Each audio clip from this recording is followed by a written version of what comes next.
Pogledajmo ormarić malo detaljnije. Započnite stvaranjem novog ormarića klikom na Create New ili pritiskom tipke C. U najjednostavnijem obliku, ormarić se sastoji od 6 komponenti. Lijeva strana, desna strana, gornja, donja, leđa i prednja strana.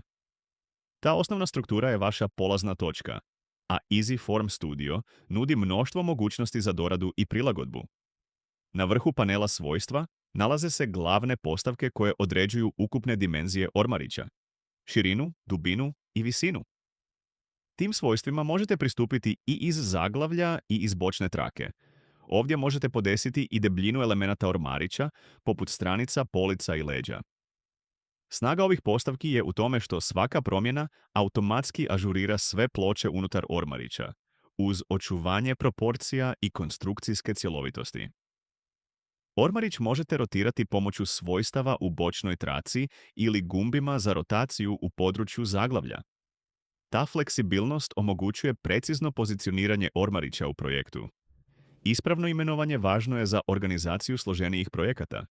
Na primjer, promijenite naziv ormarića u Moj ormarić i taj će se naziv pojaviti u uredivom tekstualnom polju, u zaglavlju i u panelu Elementi scene. Polje napomena korisno je i u proizvodnji.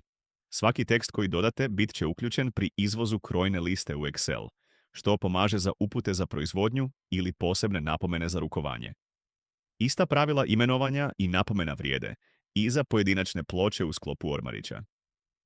Za preimenovanje ploče jednostavno je odaberite u 3D prikazu ili u panelu Elementi scene i dodijelite joj jasan naziv, primjerice Moja desna strana. Za izmjenu svojstava ormarića morate odabrati ormarić ili neki njegov dio. Svojstva ormarića vidljiva su kad je odabran bilo koji njegov element. Za odabir pojedine ploče kliknite je u 3D prikazu ili u panelu Elementi scene. Za odabir cijelog ormarića kliknite njegov naziv u panelu Elementi scene ili u izborniku zaglavlja.